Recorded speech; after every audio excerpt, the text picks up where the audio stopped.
Le sommet international de l'éducation du futur réunit une soixantaine de conférenciers du monde entier. Des pionniers et des innovateurs issus du monde de l'éducation, bien évidemment, mais également des êtres inspirants, issus des chemins de sagesse ou des chemins d'apprentissage et de créativité dans différents domaines. Les arts, les sciences, l'économie, le lien avec la nature, le sport, etc. Des expériences et des chemins de vie qui sont un formidable enrichissement pour le monde de l'éducation. Le professionnalisme des traductions, en simultané, et l'incroyable richesse de toutes ces conférences offrent un horizon de point de vue vaste et varié, très complet, qui en font au final une véritable formation professionnelle pour les enseignants, les éducateurs et tous les professionnels de l'éducation, mais également une formation à la parentalité consciente et une formation individuelle à la vie consciente. Face à toute cette richesse et aux divers retours, nous avons décidé d'offrir toutes ces conférences à tous, partout dans le monde, en français et en anglais, quelquefois en allemand et en espagnol. Découvrez la vision d'acteurs audacieux et influents du changement, vers un monde éthique, solidaire, généreux et profondément respectueux de tous, des cultures, des peuples, des règnes et de la planète. Un incroyable panel de conférences, couvrant toutes les dimensions de l'éducation, pour un futur ayant du sens, une humanité épanouie et une terre qui respire. Une chose est sûre, votre vie, et à travers vous, celle des enfants, ne sera plus la même après avoir écouté toutes ces conférences. Pour avancer, nous avons besoin de vous, nous avons besoin de votre générosité solidaire. L'organisation du sommet et l'édition des conférences ont nécessité des milliers d'heures de travail et nécessitent encore beaucoup de temps et d'investissement. Nous faisons appel aux dons libres et spontanés pour compléter le financement du sommet et, si possible, continuer à l'enrichir de nouvelles conférences. Votre soutien est vraiment précieux et vital pour aller jusqu'au bout de cette aventure extraordinaire. Merci.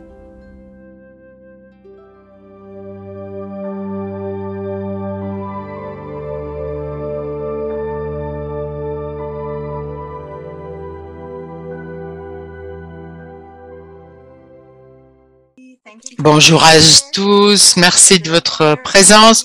Je suis très honorée de vous présenter Jessica Alexander. Elle est auteure d'un livre qui s'appelle La parentalité danoise, dans lequel elle explique la manière dont au Danemark les parents s'occupent de leurs enfants, le système éducatif danois, qui sont les enfants apparemment les plus heureux du monde, et des écoles et un système éducatif dans lesquels on laisse les enfants jouer également beaucoup. On partage l'empathie, la réflexion, la pensée positive. Elle est là aujourd'hui avec nous pour nous expliquer aujourd'hui qu'il s'agit non seulement d'un système éducatif, mais également une philosophie. Merci Jessica de votre présence.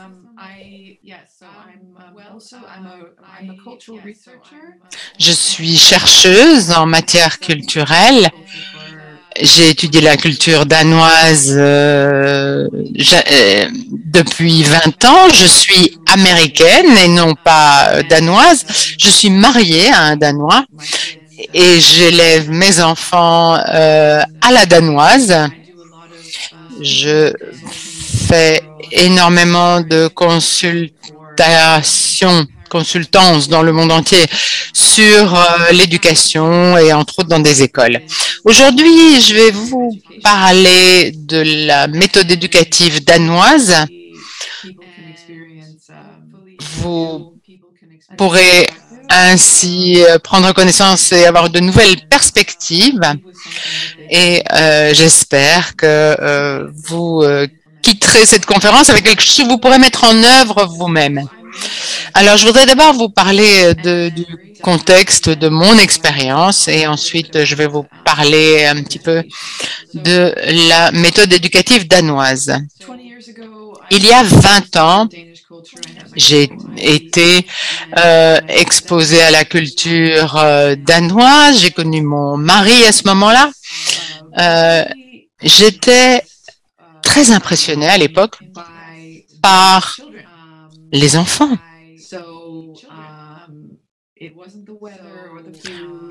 C'était pas ni la température, ni la nourriture, mais j'observais que les enfants étaient extrêmement heureux, sereins, et j'étais émerveillée par la relation assez différente que je pouvais observer entre les parents et les enfants.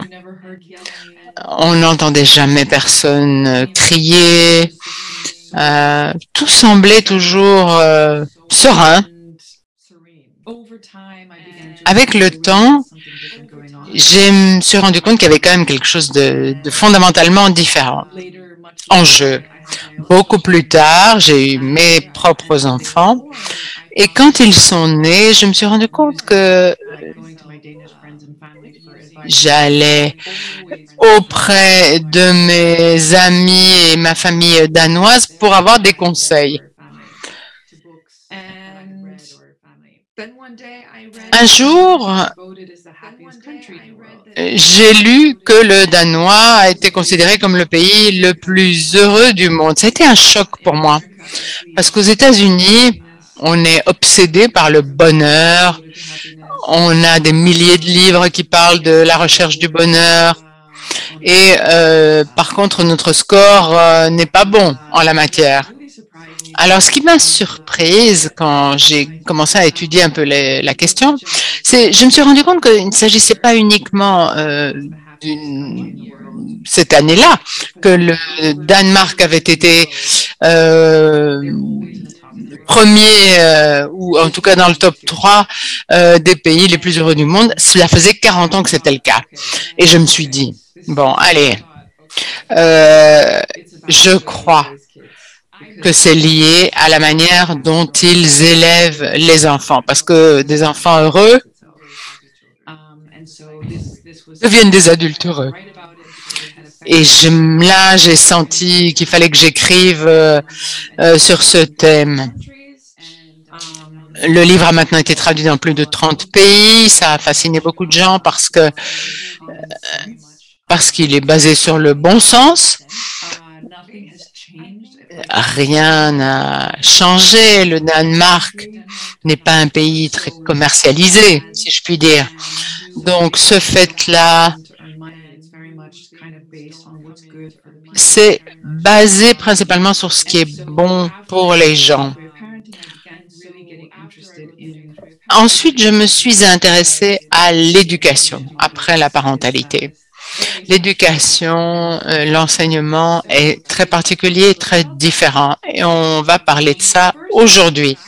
Mais avant, je voudrais mentionner quelque chose, vous parler des paramètres par défaut. Ce qu'on peut remarquer, on vient de tous les pays du monde aujourd'hui. Chaque culture a une manière différente de faire les choses. Nous croyons tous que la manière est la bonne. C'est normal, c'est humain. Et il n'y a aucun endroit, et c'est surtout vrai en matière de parentalité. Qu'est-ce que ça veut dire? On croit que la manière dont on éduque ses enfants est le meilleur. Et la meilleure manière dont on peut changer les choses, c'est examiner ce que la culture a engrangé en nous. Est-ce que je crois réellement à ça ou est-ce que c'est quelque chose auquel on m'a formé à croire? Ce n'est que là qu'on peut commencer à dire, bon, ben, c'est peut-être pas nécessairement la bonne manière de faire. Aujourd'hui, je voudrais vous parler de nos paramètres par défaut en matière d'éducation. Je préparais l'éducation de mes enfants. Je me suis préparée très tôt. J'ai fait des plans d'épargne, j'allais voir des psys. Et mon mari me disait peut-être que tu devrais être enceinte avant de commencer à réfléchir à tout ça. Et ça vous montre comment dans ma culture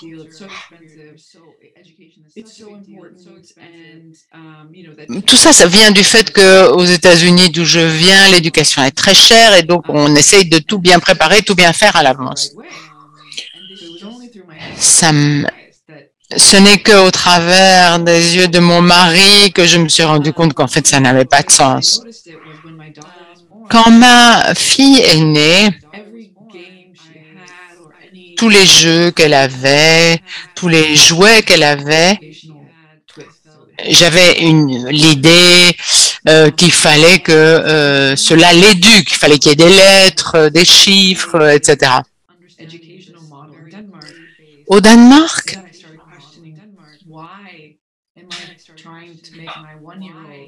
pourquoi est-ce que on essayerait d'enseigner à lire ou à écrire à un enfant qui a 1 an?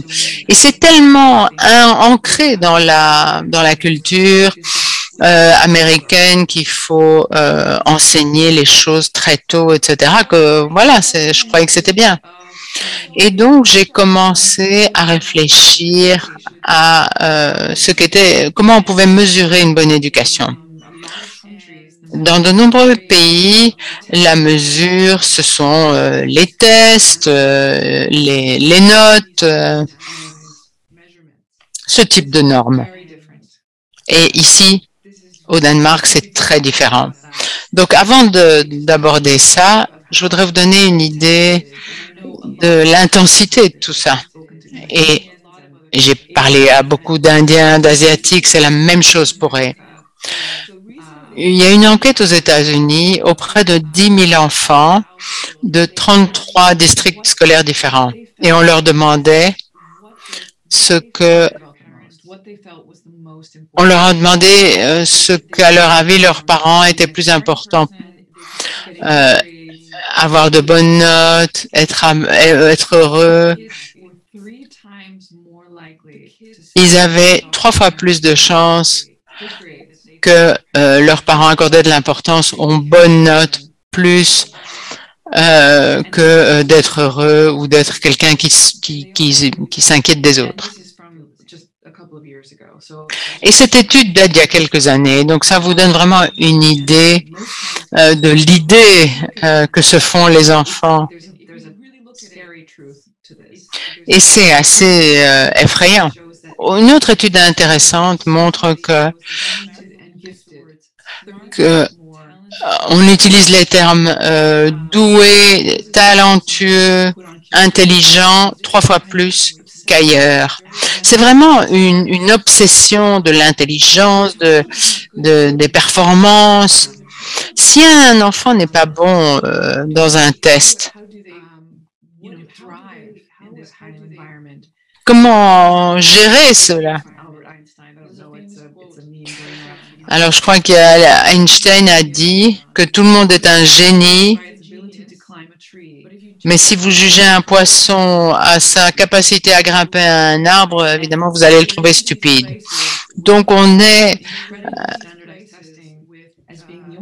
dans un monde où les tests ont beaucoup d'importance.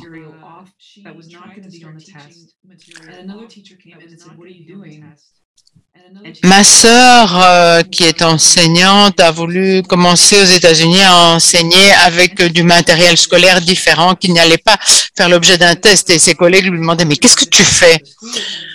Parce que tout le monde est mesuré à l'aune de ces tests, que ce soit les professeurs ou les écoles. Alors là, ça c'était mon premier choc.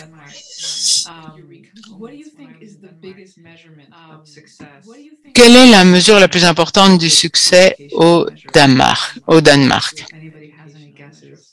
Est-ce que vous avez une idée? Dites-le moi, écrivez-le moi.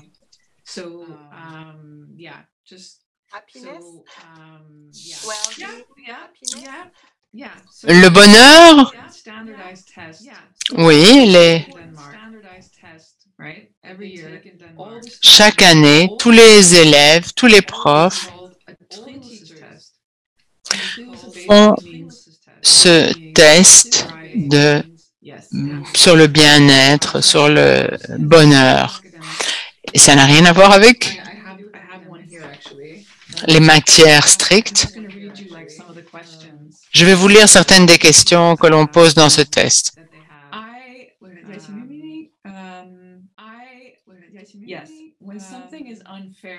Quand quelque chose est injuste, j'ai le sentiment de pouvoir m'exprimer à ce sujet. Je suis bon quand il s'agit de travailler avec d'autres. Je lis en danois et j'essaie de vous le traduire là. Je pense être vu et entendu dans mon école. La plupart de mes copains de classe sont sympas et aidants.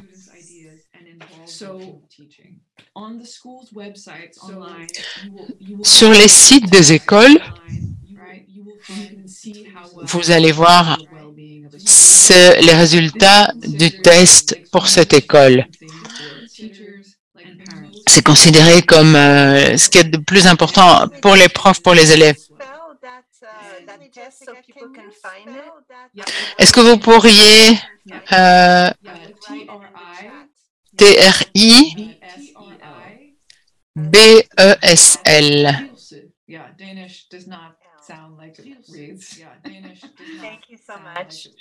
Merci, comme ça on va pouvoir le trouver sur Internet.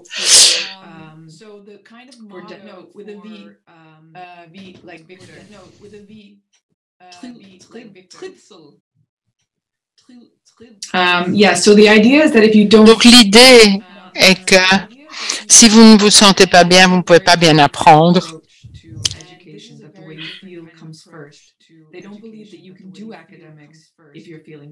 L'idée est que si on ne se sent pas bien, on ne peut pas bien apprendre. Une autre différence importante dans ce système scolaire, et c'est quelque chose qui est très important pour moi en tant qu'adulte,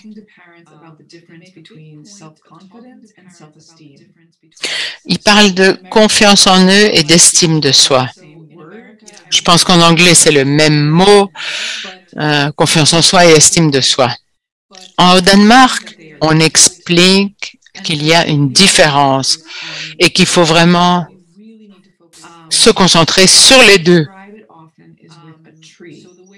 Et on décrit ça avec un arbre. Donc, vous imaginez un arbre et toutes les feuilles de l'arbre représentent les choses qu'on peut faire. Vos scores, vos notes, vos réalisations, votre popularité. Donc ça, c'est les choses qu'on peut faire. Ça, c'est votre confiance en vous. Et l'estime de soi, ce sont les racines de l'arbre. C'est le sentiment qu'on a de soi-même en tant que personne. Quel que soit ce qu'on est capable de faire. Comment vous vous sentez par rapport aux gens qui sont les plus proches de vous. Et ça, on ne le voit pas. Souvent, on essaye de renforcer les feuilles parce qu'on pense que si quelqu'un a un beau feuillage, eh bien, il sera heureux et aura du succès. Mais qu'est-ce qui se passe quand il y a une tempête si vous n'avez pas beaucoup de racines? Donc, encourager l'estime de soi est essentiel. Ça permet vraiment d'ancrer le bien-être. Souvent, on ne n'insiste pas assez sur cet aspect dans les autres cultures. C'est lié à la manière dont on voit nos enfants. Comment renforcer l'estime de soi? Eh bien, en les voyant pour ce qu'ils sont et non pas pour ce qu'ils font.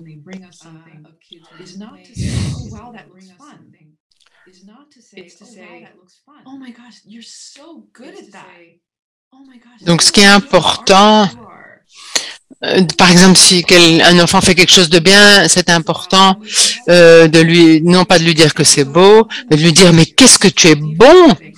Et c'est vraiment, on est vraiment même pas conscient. Donc, mais j'ai vécu ça aussi. Je me disais que je devais avoir de bonnes notes pour pouvoir être aimé.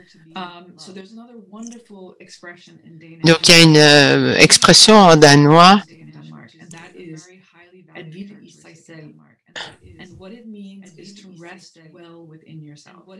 C'est se reposer au sein de soi. C'est l'objectif en termes de parentalité. C'est vraiment la réalisation ultime. Alors, comment est-ce qu'on encourage ça? La signification de l'éducation. Le mot éducation a deux significations. L'un est udanta, c'est les maths, l'anglais, le danois, etc. Et danse, comment être une bonne personne, comment être un bon être humain, comment se prendre bien soin de soi et des autres. Et les deux aspects sont enseignés à l'école. J'ai trouvé ça incroyable quand j'ai mis mes enfants à l'école. Et c'est tellement naturel pour eux. Tous les professeurs envisagent l'éducation comme le fait de marcher sur deux jambes. L'une est les matières et l'autre les autres aspects. Et l'un ne peut exister sans l'autre. Plus j'étudie cette question et plus je me dis que c'est dingue qu'on n'ait pas ça dans nos écoles aux États-Unis ou ailleurs en Europe.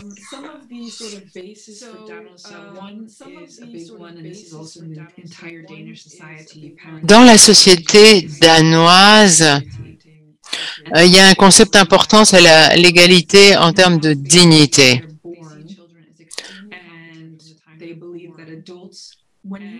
Les Danois pensent que quand vous avez plus de pouvoir en tant qu'adulte, cela vous donne davantage de responsabilités. Donc, vous avez énormément de responsabilités en termes de ne pas abuser de ce pouvoir. Les professeurs sont appelés par leur prénom.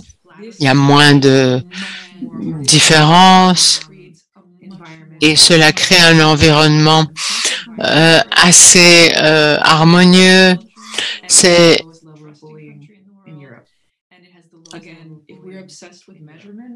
Si on est obsédé par les mesures, c'est à se demander pourquoi on n'étudie pas plus ce pays. Alors, autre concept danois, c'est que l'inclusion fait partie de l'enseignement. Dans le test, il y avait une des questions qui était « J'ai le sentiment que mon professeur intègre mes idées ». Il y a quelque chose d'important, c'est d'intégrer les idées des enfants. Donc, l'ancienne manière d'enseigner consiste à mettre de l'essence dans un réservoir. Et on considère aujourd'hui et au Danemark les choses comme un flux organique. Tout est intégré dans leur culture. Quand j'écoutais des Danois parler anglais, j'entendais des Danois parler anglais, j'avais l'impression qu'ils faisaient énormément de fautes. Ils disaient j'apprends de lui. Et en fait, leur terme veut dire à la fois enseigner et apprendre.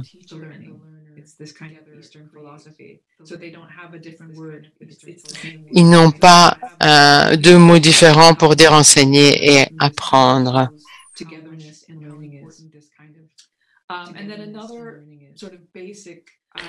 Autre concept de base dans l'enseignement, c'est la différenciation.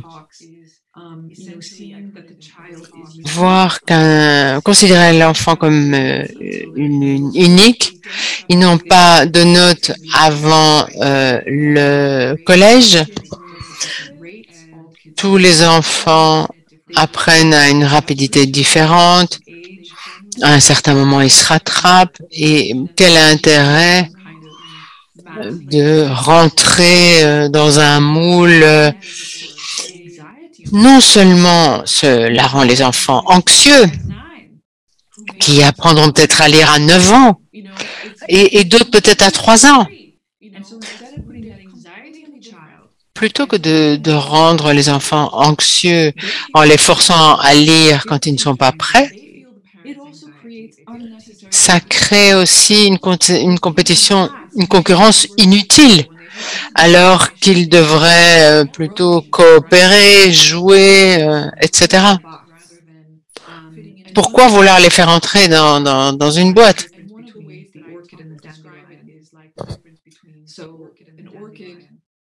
Une orchidée est une fleur magnifique. Elle est très sensible, elle doit être, il faut en prendre grand soin. Et quand l'orchidée a les soins requis, elle devient une fleur extraordinaire. Alors que le pissenlit n'a besoin d'aucun soin particulier. On n'est pas des robots. Cette idée que chacun devrait être traité de la même façon est complètement idiote. Il est important de voir les enfants pour ce qu'ils sont et leur donner ce dont ils ont besoin. Un autre domaine dans lequel les Danois sont très bons, c'est quelque chose qui a changé énormément ma vie, c'est le recadrage. Alors, en quoi ça consiste? C'est le fait de se centrer sur des détails positifs dans une situation négative. En tant qu'humain, d'un point de vue de l'évolution, on est programmé pour voir les choses négatives. On fait attention aux menaces, aux serpents. C'est une manière de se protéger, mais ce n'est plus fonctionnel aujourd'hui. Et au Danemark, on aide beaucoup les enfants à envisager ce qu'ils peuvent faire plutôt qu'à ce qu'ils ne peuvent pas faire, à ne pas classer les gens de façon négative. Ah, il est mauvais, ça, il est ennuyeux, il est agressif, etc. Le problème, c'est que souvent les professeurs et les enseignants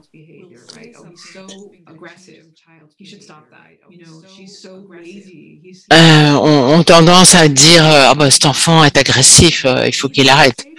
C'est parce que nous on veut qu'il soit comme ça, mais qu'est-ce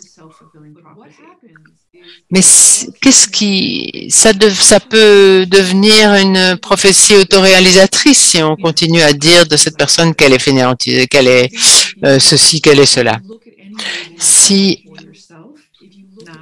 envisagez les étiquettes qu'on a pu mettre sur vous, certainement cela vient de votre enfance. Ce qui est important à comprendre, c'est qu'on peut changer cela à n'importe quel moment et on peut recadrer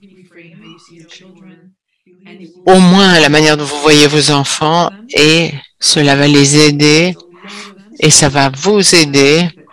Il y a beaucoup d'études sur le cerveau qui montrent que le recadrage change la chimie du cerveau. Ce qui est intéressant du point de vue de l'éducation, c'est que les Danois font ce recadrage à un niveau même plus important. Et c'est l'une des différences les plus importantes entre la culture danoise et les autres. Et cela change, mais aux États-Unis et ailleurs, on a créé un système de croyance sur la base de la loi du plus fort. On nous a dit que les hommes étaient agressifs, égoïstes, que nous sommes compétitifs par nature. Et ça, c'est le point de vue sur les êtres humains depuis des siècles. Mais la réalité, c'est que nous n'avons pas survécu parce que nous nous sommes entretués. Mais nous avons survécu parce qu'on a été capable de collaborer. Donc la question à se poser, est-ce que nous sommes vraiment égoïstes comme les entreprises ou le système éducatif veut vous faire croire? Et quand on envisage la littérature, et si vous lisez les histoires qui se répètent avec le temps, mais les anthropologues, les sociologues remettent en question cette histoire et ils commencent à envisager les choses différemment. Video now of many of you have heard of the Lord of the Flies. Beaucoup d'entre vous ont parlé du Seigneur des mouches. C'est en fait l'histoire d'un groupe de garçons qui se retrouvent sur une île et qui se retournent les uns contre les autres. Et en fait, beaucoup pensent que ça, c'est l'essence de la nature humaine. Eh bien, l'historien néerlandais a trouvé la vraie histoire que je vais vous montrer maintenant par cette petite vidéo. Je vais essayer. Voilà, je partage mon écran.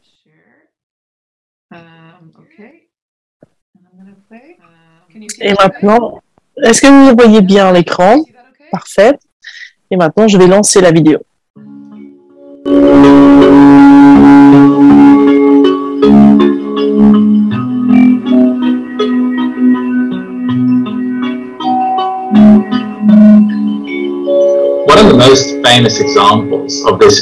Un des exemples les plus célèbres qui dit que l'humain est égoïste, c'est ce livre dont je vous parle.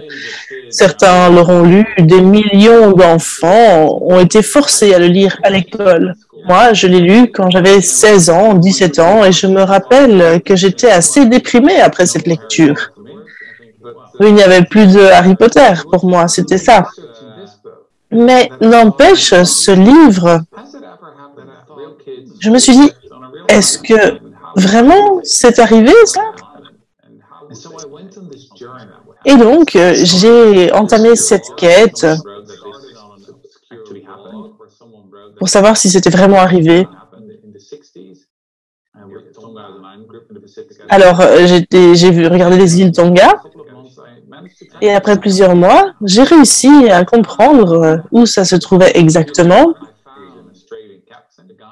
Et j'ai trouvé un homme qui était un capitaine australien qui était en train de pêcher sur une île, enfin une île plutôt un gros rocher, en 1966.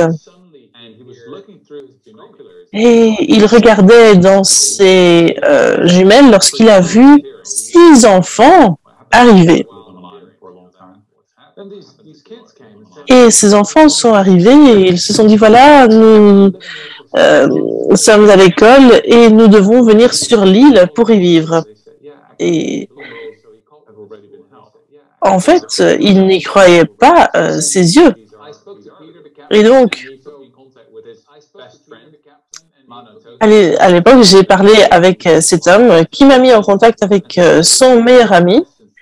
Et en fait, 50 ans après cette histoire, on m'a décrit cette histoire avec des détails très, très précis. Eh bien, ces enfants ont réussi à vivre ensemble parce qu'ils ont collaboré, ils ont coopéré. Et certains s'occupaient du feu, d'autres du jardin. Et parfois, oui, ils se disputaient, c'est tout à fait normal. Alors, du coup, l'un allait dans un côté de l'île et l'autre de l'autre. Et c'est comme ça qu'ils ont vécu pendant des mois. Cela n'a pas été facile, mais ils ont réussi. Et je pense que cela peut nous donner de l'espoir. Et puis on se dit, oui, mais c'est une histoire un petit peu naïve, un petit peu candide. Mais pourtant, c'est vraiment l'histoire qui s'est passée, c'est l'histoire de l'amitié, c'est l'histoire d'une collaboration, d'une coopération, et je ne dis pas que c'est une expérience scientifique, mais simplement une anecdote intéressante. Nous, en tant qu'humains, depuis des années, on se dit que on est assez égoïste, qu'on voit souvent des enfants qui se disputent l'un avec les autres, les uns avec les autres. Et ce n'est pas vraiment un bon message que l'on fait passer. Donc, je pense qu'à chaque fois qu'un professeur dit aux enfants, eh bien, vous rappelez-vous de cette histoire, je pense qu'il faudrait la rappeler régulièrement, qu'on devrait envoyer tous les enfants sur une île et comme ça, ils comprendraient ce qui est nécessaire pour travailler ensemble.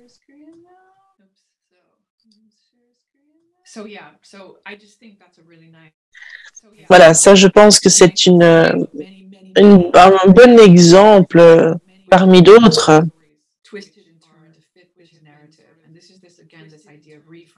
qui montre cette idée de revoir, de s'adapter par rapport à cette idée que nous sommes super égoïstes et que l'on perpétue. Donc, le modèle danois ne se base pas sur la survie de celui qui s'adapte le plus, mais bien de celui qui est le plus gentil. Et cela fait vraiment partie du système éducatif là-bas. Et ce qu'ils ont découvert, c'est que l'un des facteurs les plus importants qui affectent l'enseignement, c'est le mot bien-être, évidemment. L'un des plus grands facteurs qui affectent le bien-être, c'est un mot imprononçable en danois.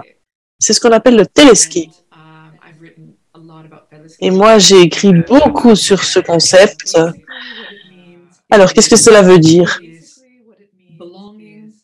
C'est le fait d'appartenir à une communauté, un sentiment de collaboration, d'unité qui provient du fait d'être ensemble lorsque nous avons un but commun.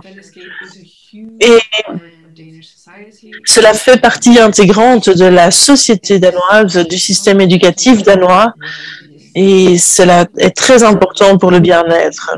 Alors, qu'est-ce que j'entends par cela? C'est cette idée selon laquelle nous devons collaborer, travailler ensemble et tout faire pour aider les plus faibles. C'est quelque chose que nous devons apprendre et que nous devons comprendre parce que nous avons tous besoin les uns des autres.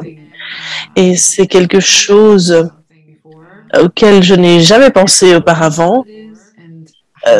Pourtant, c'est quelque chose de très important qui nous affecte tous, qui affecte notre bien-être. C'est très important. Nous savons maintenant, par exemple, on a fait beaucoup d'études sur le cerveau et c'est la même région du cerveau qui s'occupe de la souffrance et qui gère la souffrance sociale. Et donc, la souffrance physique et la souffrance sociale sont liées.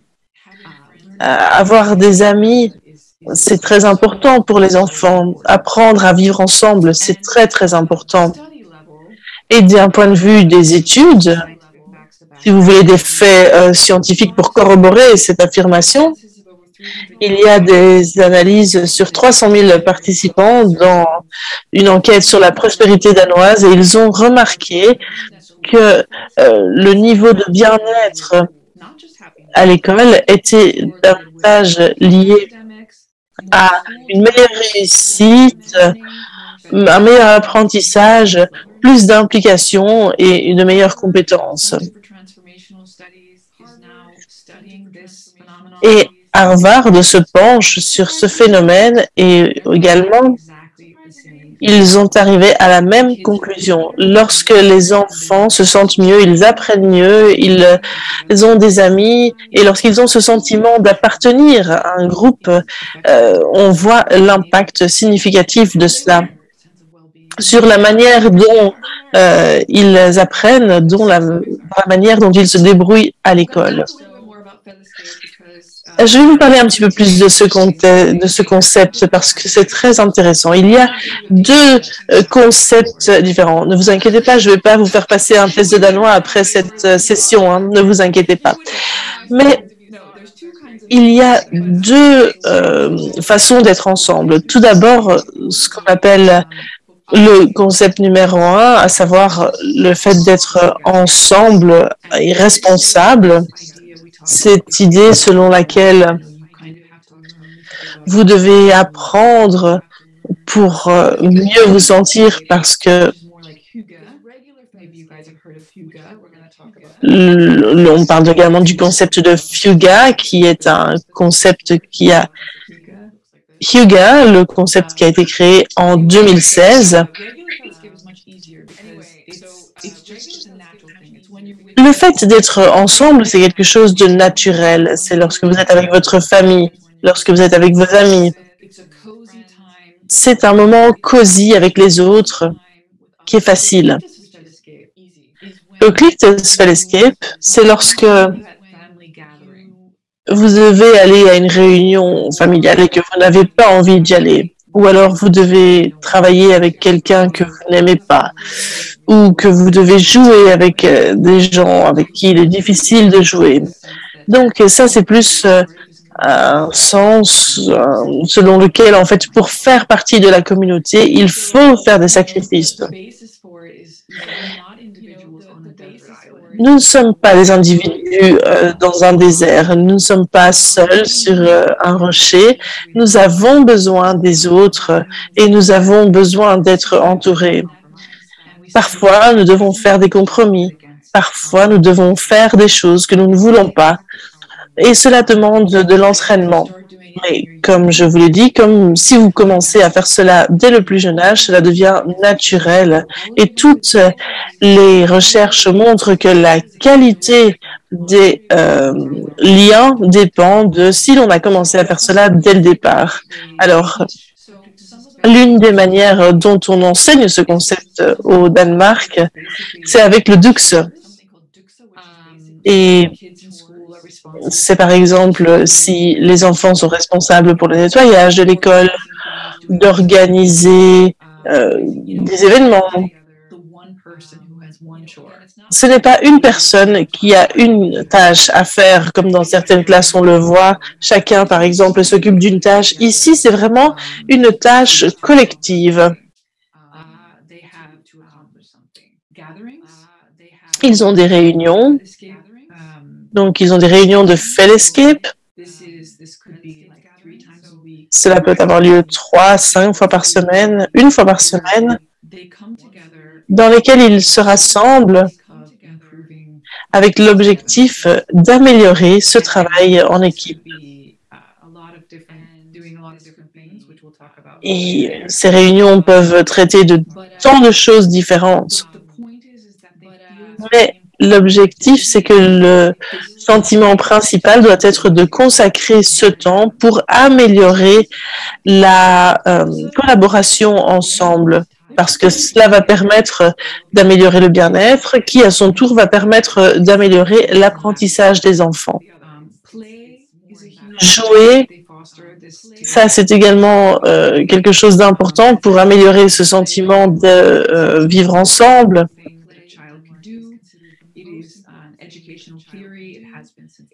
Mais depuis 1871, on a démontré cela, que les enfants ont fait des découvertes magnifiques lorsqu'ils vont en dehors de leur zone de confort, lorsqu'ils jouent avec d'autres personnes qu'ils ne connaissent pas,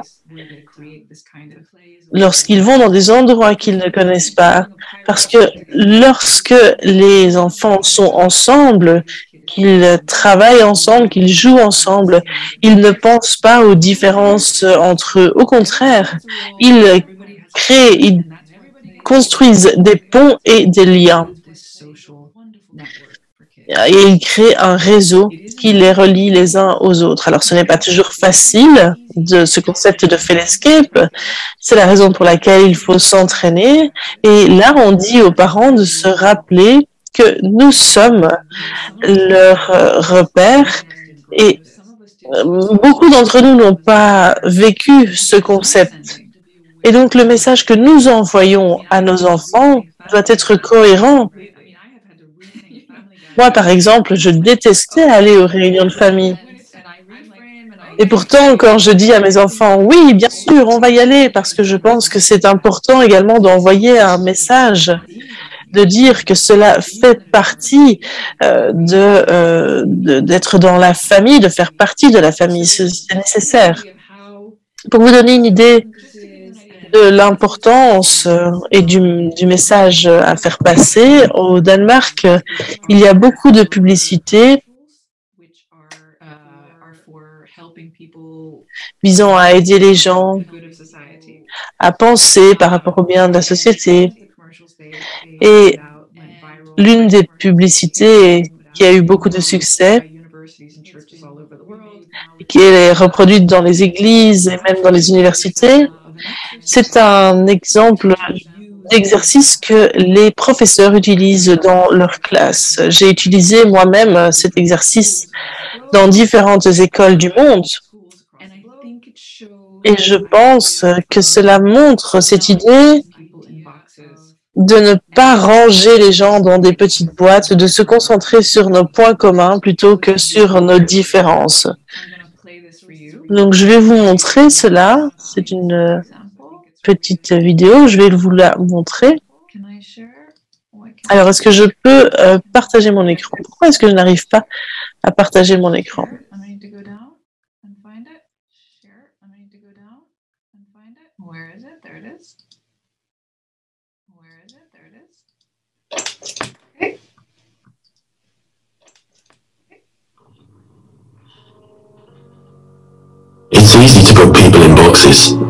C'est facile de mettre les gens dans des boîtes. Il y a nous, et puis il y a eux. Il y a ceux qui ont de la valeur, ceux moins, ceux en qui l'on a confiance, ceux que l'on évite. Et puis, il y a les nouveaux, ceux qui ont toujours été là, les ruraux et les citadins, les religieux et les athées. Il y a certaines personnes avec qui on a des points communs, les atomes crochus, d'autres pas. Bienvenue. Je vais vous demander une question aujourd'hui. C'est plusieurs questions. Certaines pourront être un peu plus personnelles, mais je vous demande de répondre honnêtement. Alors, qui était le clown de la classe dans cette salle?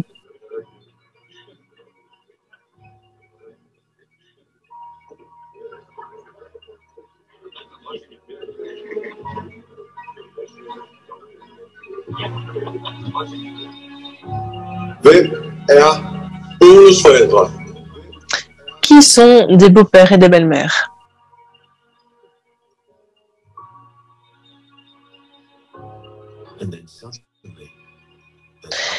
Et puis, finalement, il y a nous.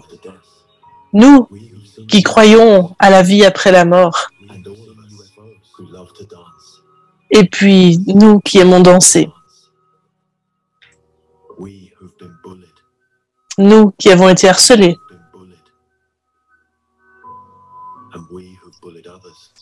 Ou nous qui avons été harceleurs.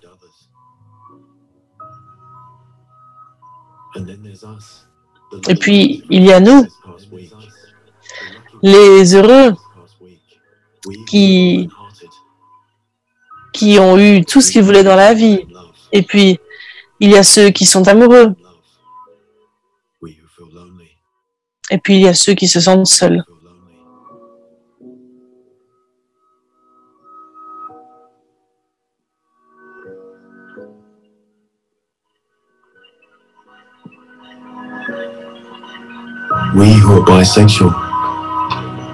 Il y a les bisexuels, nous, les bisexuels. Et il y a ceux qui ont le courage de le dire. Nous trouvons la signification de la vie. Nous sauvons des vies. Et puis, il y a nous tous qui aimons simplement le Danemark. Et donc, peut-être qu'il y a plus de choses qui nous rassemblent que l'on pense. TV2 Danemark. Alors voilà, je pense que ça, c'est une belle publicité, une bonne manière de comprendre, de voir comment nous pouvons nous concentrer sur ce qui nous rassemble plutôt que sur ce qui nous sépare. Alors voilà, ça, c'est également des exemples de Fedescape. Encore une fois, l'idée est de faire de l'espace, de prendre de l'espace dans l'enseignement pour d'autres choses que simplement le programme scolaire. C'est peut-être, par exemple, faire un décor, peindre, faire du jardinage, cuisiner et avoir une activité à l'extérieur. Comme vous voyez ici dans le bas à gauche, c'est une réunion Fedescape. Ce sont de beaux exemples de Fedescape et de Hugo. Parce que quand vous faites cela, si vous parlez trop fort, vous n'entendez pas les autres. Par contre, si vous ne parlez pas assez fort, vous ne pouvez pas vous faire entendre. Et ce n'est que via l'harmonie avec les autres que vous allez pouvoir vous faire entendre tout en équilibre.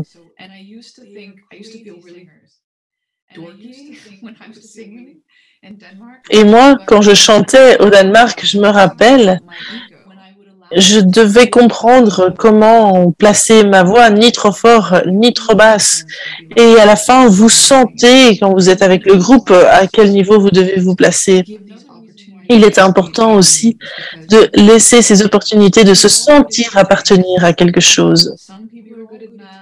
Certaines personnes sont bonnes en maths, certaines en anglais, certaines vont être bonnes en jardinage, certaines personnes vont faire rire les autres, d'autres vont être très bonnes en Lego.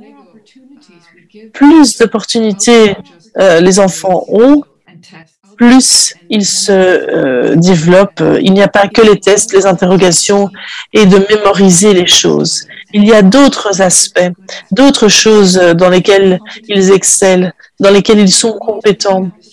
Et donc, il est important aussi de se sentir compétent, de se sentir important et d'avoir ce sentiment d'appartenance pour que les enfants puissent développer ces sentiments. Le fait d'être ensemble, c'est très important plutôt que de se rejeter. Et l'une de mes citations préférées, c'est lorsque on enlève le moi et qu'on le remplace par le nous, même la maladie devient un bien-être. Je pense que cela résume vraiment le mode de pensée dans lequel nous devons évoluer. On a besoin davantage de collaboration ensemble et il faut pratiquer davantage le Hygge. Hygge c'est un sentiment de fellowship cosy dans lequel nous prenons le temps d'être ensemble dans un espace où nous ne faisons pas d'activité, où nous n'avons pas de stress, où nous nous relaxons. Nous apprécions ce moment avec d'autres personnes que nous aimons et nous respectons ce moment. Je dis toujours que le hygge. Attendez, est-ce que j'essaye? Je vais essayer de reprendre un petit peu. Voilà. Attendez, je vais essayer de vous reprendre ma diapositive.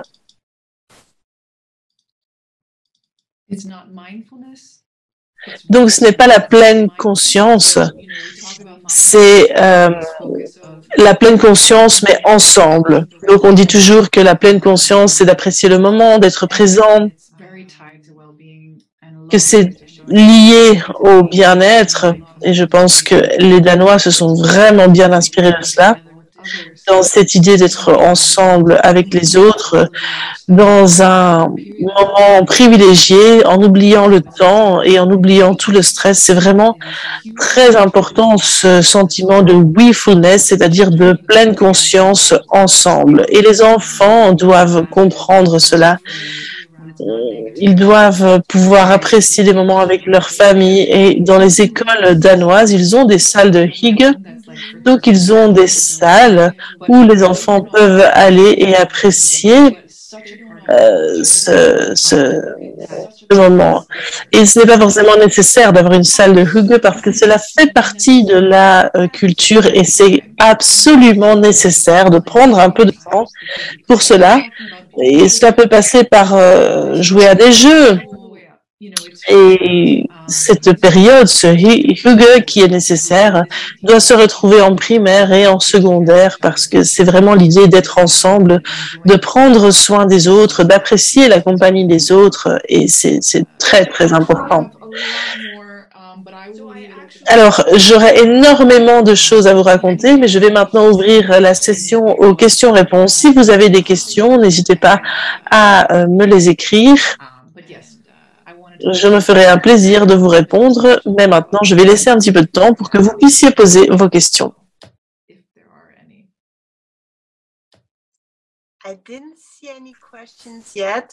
Il n'y a pas encore de questions à ce que je vois, mais en tout cas, beaucoup de commentaires qui montrent l'appréciation de votre intervention. Moi, je savais déjà certains concepts que vous avez exposés au Danemark, mais vraiment, la manière dont vous en avez parlé, la manière dont vous les avez présentés, cela m'a permis d'aller plus en détail, plus en profondeur. Dans l'introduction, j'ai créé un modèle éducatif en Californie, qui s'appelle AB. Et un jour, j'ai reçu un email d'un professeur danois qui m'a dit « J'ai lu votre livre et je voulais que vous sachiez qu'au Danemark, tout ce dont vous parlez dans votre livre fait partie de notre système éducatif. » Et là, je me suis dit « Waouh !» Je lui ai demandé de partager davantage de choses et donc il m'a dit que dans mon prochain livre, il aura un chapitre consacré à cela. Il a écrit tout un chapitre qui a été traduit. Moi, je l'ai traduit. Et ça n'a pas été facile parce qu'il a parlé d'autres choses. Attendez, je peux retrouver cela.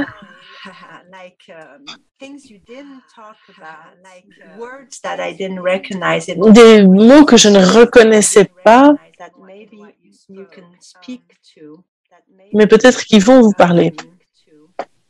I'm having a hard time seeing because it's a chapter, but maybe it's different kinds of school that you. Alors, il s'agit de différentes écoles qui s'adaptent aux parents également. High school. Oui. Alors, on va là chaque été. Enfin, moi, j'y vais. Il y a différents types d'écoles. Un de ces types, c'est ce que l'on appelle le high school. Et vous pouvez y retourner à tout moment en tant que parent et vous pouvez y aller avec votre famille. Et puis, il y a également ce que l'on appelle l'after school.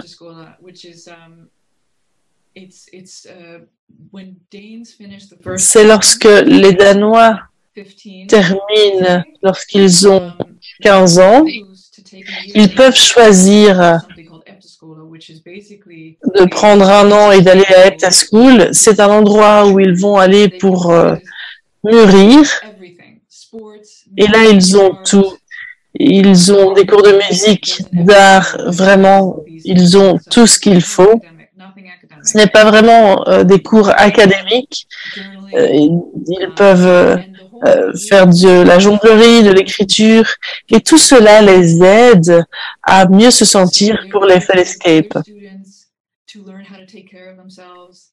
Ils apprennent à d'autres étudiants comment prendre soin d'eux, comment faire partie d'un groupe, pour se développer de différentes manières, vraiment pour qu'ils puissent mûrir. Et c'est quelque chose de très, très populaire au Danemark.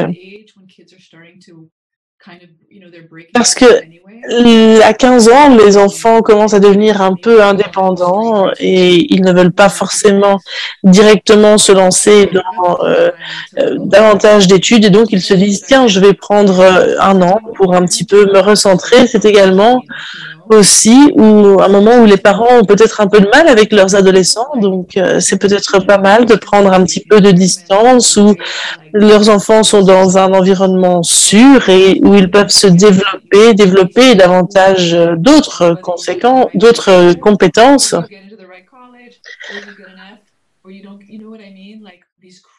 Donc, nous avons des normes qui mettent une pression énorme sur les épaules des adolescents et c'est un concept très intéressant et très populaire que nous avons au Danemark. Et il y a quelque chose que je n'ai pas mentionné mais qui est aussi important, à savoir le concept d'empathie. Et Huga, dans le système éducatif, j'ai lu beaucoup d'articles là-dessus, ce qu'on appelle Klassistima. C'est 1 heure par semaine à partir de 6 à 16 ans où la classe se rassemble pour le bien-être de la classe. Et donc, s'il y a des problèmes dans la classe, des problèmes des filles, des problèmes des garçons, dans la cafétéria, c'est l'endroit où les étudiants peuvent en parler, ou alors les élèves peuvent demander aux professeurs d'en parler. Les professeurs ont des boîtes mail et les élèves peuvent leur envoyer des emails. Et on ne dit pas si c'est bien ou pas bien, mais juste on s'assure qu'on parle de ce problème et qu'il n'est pas passé sous silence.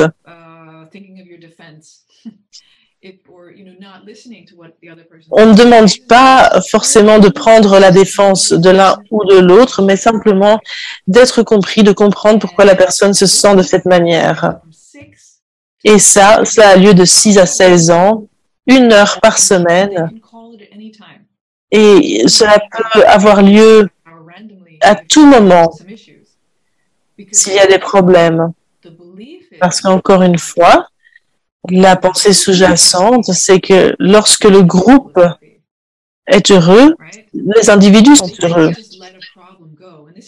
Et on ne peut pas simplement laisser les choses s'empirer lorsqu'il y a un problème.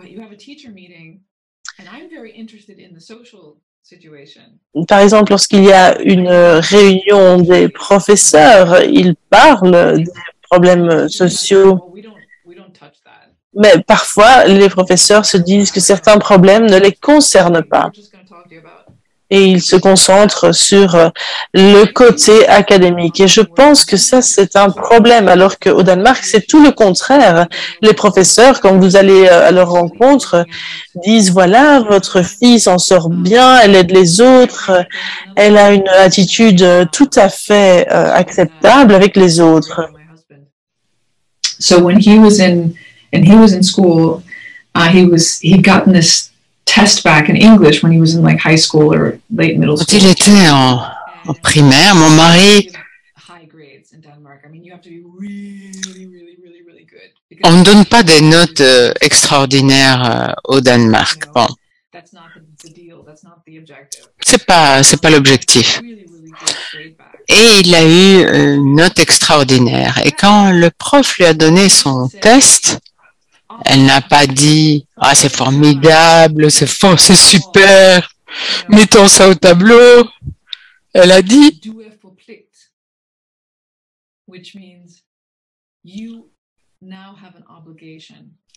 Tu as maintenant une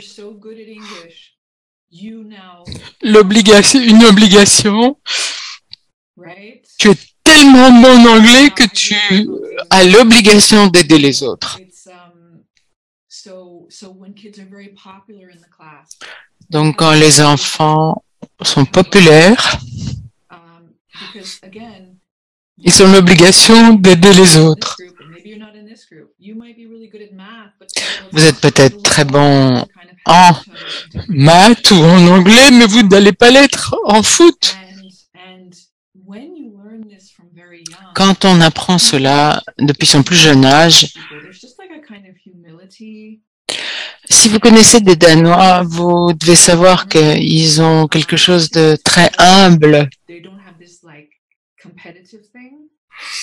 Ils sont moins compétitifs. Ils sont plus cool.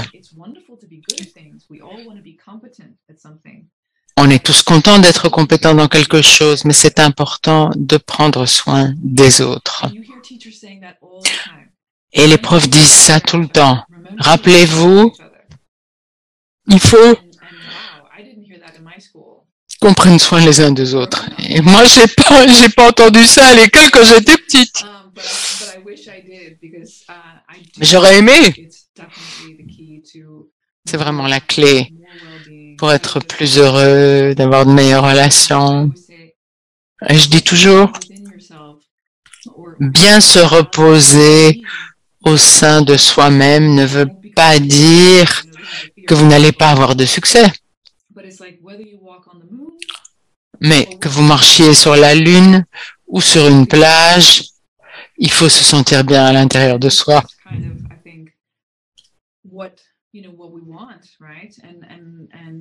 C'est ce vers quoi on doit tendre, cette idée que l'idée n'est pas la loi du plus fort, mais la loi du plus gentil. Je dis souvent aux enfants que si l'un des enfants n'est pas heureux, eh bien, on ne l'ignore pas, on s'occupe de lui.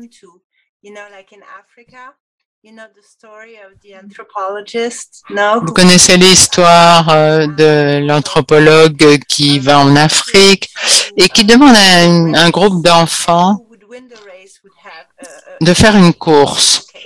Et celui qui gagne la course, et que celui qui va gagner la course va avoir un gâteau. Et les enfants prennent leurs mains, prennent les mains des uns des autres et ils arrivent ensemble pour arriver ensemble. Et en fait, leur objectif, c'était que tout le monde puisse avoir un cake et qu'ils n'allaient pas avoir de plaisir à manger un cake tout seul. J'aime vraiment cette histoire. Et j'ai une autre question pour vous. L'une des choses qui m'a posé problème dans toutes les écoles dans lesquelles j'ai enseigné, c'est la question de la violence.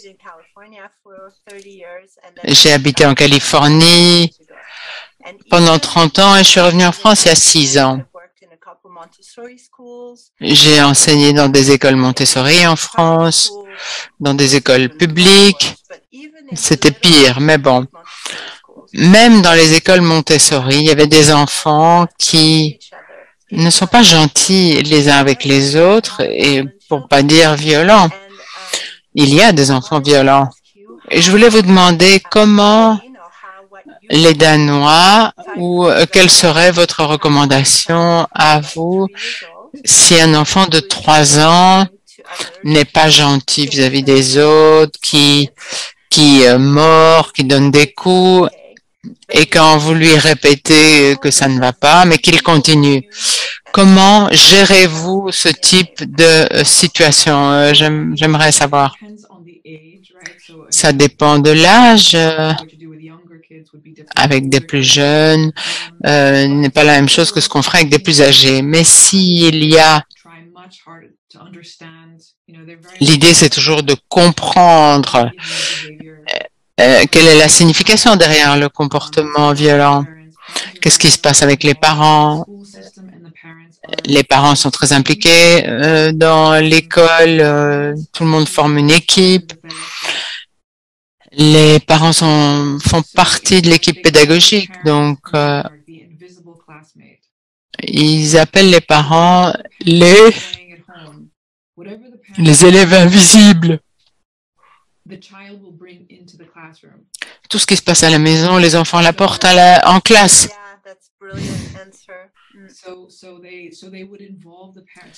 Donc ils impliqueraient les parents. C'est votre responsabilité en tant que parent de faire partie du groupe. Donc, les parents doivent également participer à des réunions, faire des choses avec la classe. Quand les parents parlent des problèmes, ils essaient toujours de voir ce qui se passe.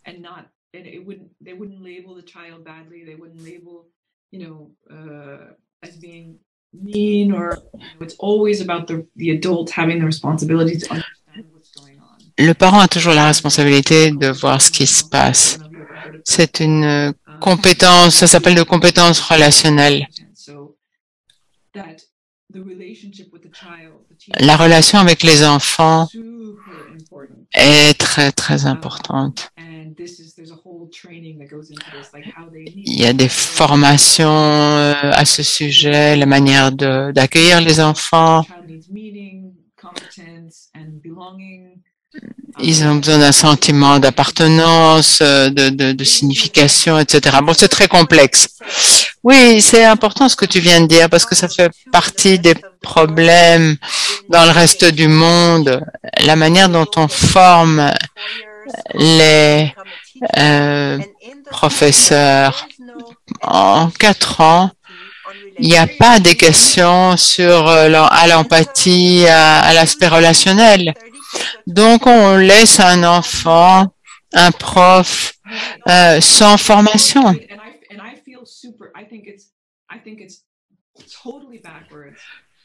C'est complètement inacceptable, incroyable.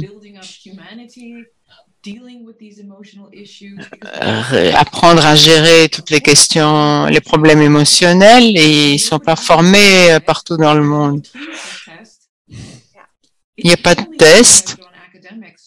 On ne mesure que les résultats académiques. Et c'est beaucoup plus facile de dire c'est un enfant qui est mauvais, qui est pas bon.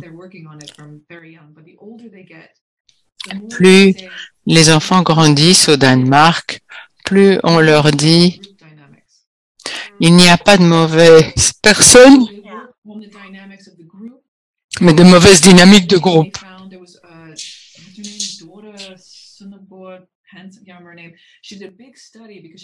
Donc, il y a une étude qui a été faite parce qu'on voulait comprendre pourquoi il y avait du harcèlement dans certaines classes et pas dans d'autres. On peut dire que peut-être que parce que la vie à la maison est difficile pour tel enfant, etc.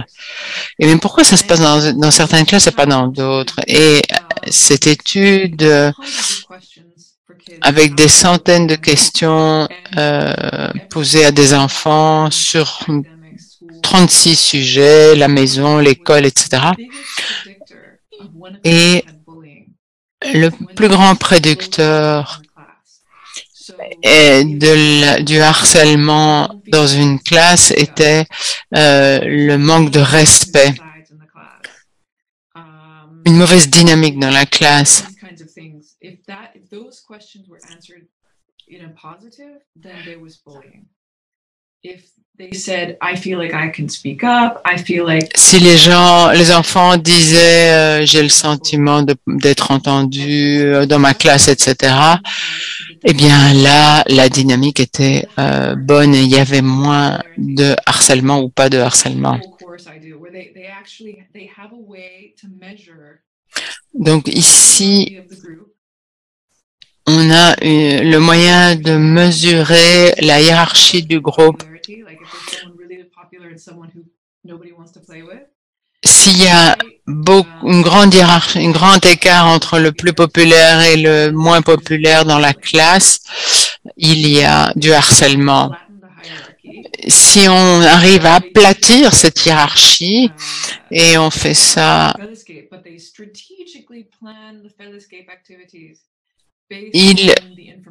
on organise alors des activités spécifiques dans ce sens.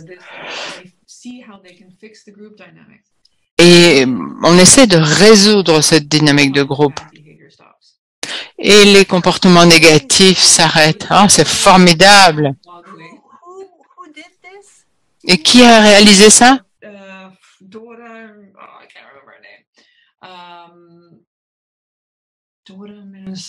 Anyway, if you look on, I just wrote a paper for Berkeley all about this. Yes. J'ai écrit un article pour Berkeley sur ce thème.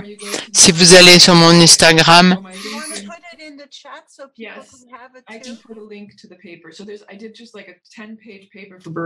j'ai fait un article de 10 pages pour Berkeley sur ce thème. Donc, vous retrouverez les coordonnées de la personne qui a fait cette étude. At what age do they... À quel âge commence-t-il à travailler là-dessus? Pouvez-vous nous donner des exemples? Depuis le premier jour à l'école, ça commence le premier jour. On considère que c'est quelque chose d'essentiel. On en a parlé déjà. Donc, avec les petits, par exemple, c'est ce que j'ai dit déjà. Il faut, nous, en tant que parents, qu'on soit conscients. Je parle pour les non-donneurs, parce que les donneurs font ça naturellement. En tant que parents, il faut s'écouter. Si, par exemple, les enfants jouent dans une plaine de jeux, et on a tendance à dire « Ah, c'est super ce que tu as fait !» ou « Fais attention !»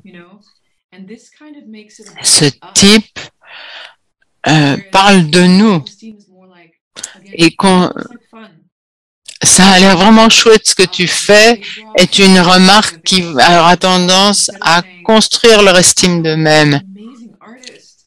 Ou ils font quelque chose un beau dessin, vous dites tu es un artiste extraordinaire plutôt que de dire pourquoi tu as dessiné ça. À quoi tu pensais quand tu as dessiné ça? Il faut montrer de l'intérêt pour l'expérience de l'enfant et pas faire une évaluation. Plus on évalue, plus il recherche ce jugement, cette évaluation. Donc, c'est bien de construire la confiance en soi, mais il faut faire attention aux étiquettes qu'on met. Par exemple, rappelez-vous que nous sommes obsédés par l'intelligence, le talent et le don. Ce qui est intéressant, c'est que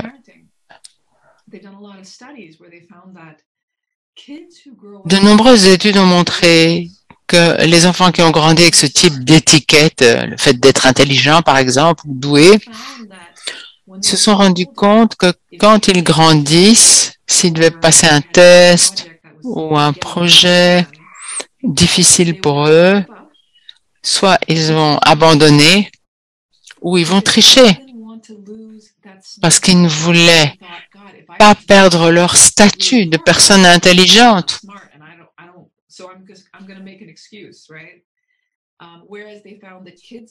Si les enfants n'avaient pas été étiquetés de cette façon, mais on leur disait tu peux toujours t'améliorer, si c'est ce genre de choses qu'on leur a dit plus tôt.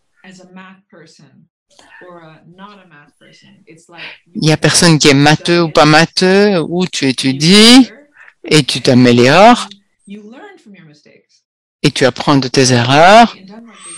Au Danemark, on dit échoue. C'est la première tentative d'apprentissage.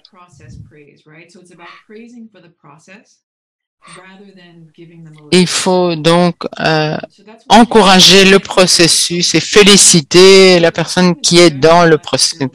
L'estime de soi se construit via le hug, donc le fait de passer du temps avec son enfant et leur faire comprendre que vous les aimez pour ce qu'ils sont. Vous passez du temps où il n'est pas question de réaliser quelque chose.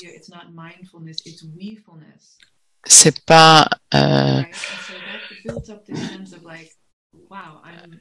une sensation d'être ensemble.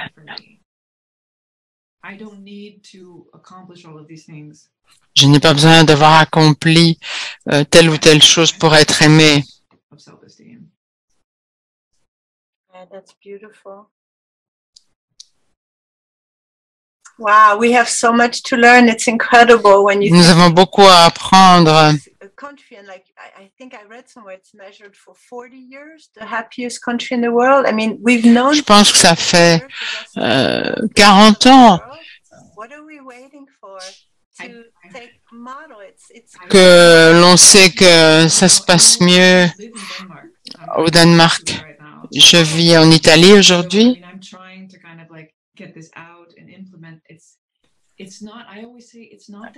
Je dis toujours qu'il ne faut pas recréer le Danemark, mais clairement, certaines de ces idées,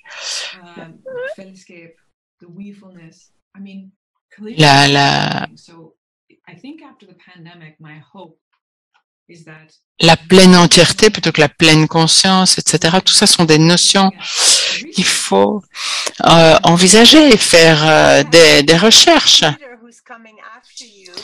Peter est un chercheur, il va nous parler de neurosciences, il va nous parler du pouvoir des jeux. Ce sera un beau complément à ce que vous nous avez proposé aujourd'hui. Ah, j'adore Peter Gray. Peut-être que tu voudrais le présenter. J'allais le présenter, mais je serais très honorée si tu pouvais et si tu voulais le présenter. Je n'ai pas sa biographie, mais je suis vraiment une fan absolue de Peter Gray. On a tout un chapitre.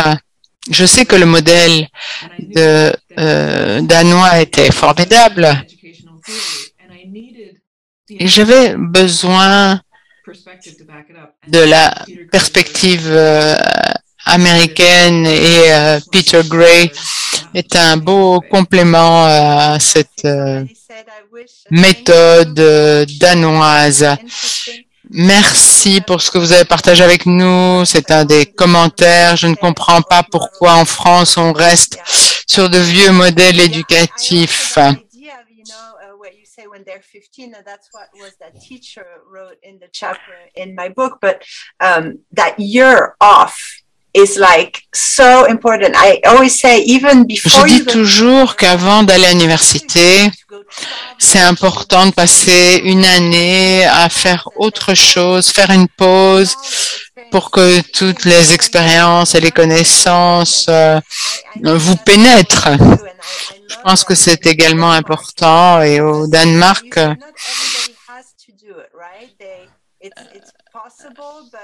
c'est possible, mais c'est pas obligatoire. Oui, ça se fait ici au Danemark.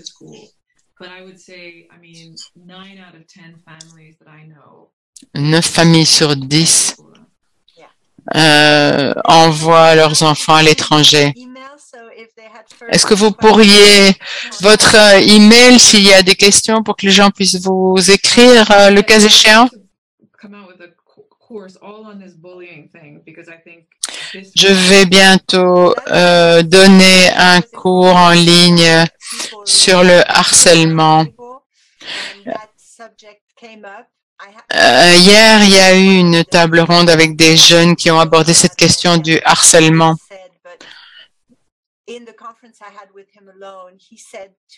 Il m'a dit dans quelle mesure ce harcèlement a été énorme. Il était facile à harceler, entre guillemets. Ce qu'il a expliqué, c'est que quand il allait voir les professeurs pour dire qu'il avait été harcelé, on n'avait pas fait grand-chose pour l'aider. Un autre enfant expliquait que ça s'est passé pour lui également, et il a également dit que les professeurs ne l'avaient pas aidé et qu'il avait donc appris à ne plus faire attention. Mais il gardait cette sensation de tristesse.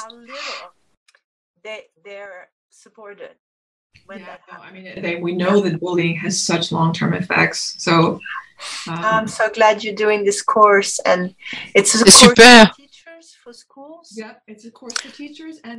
C'est un cours pour les professeurs.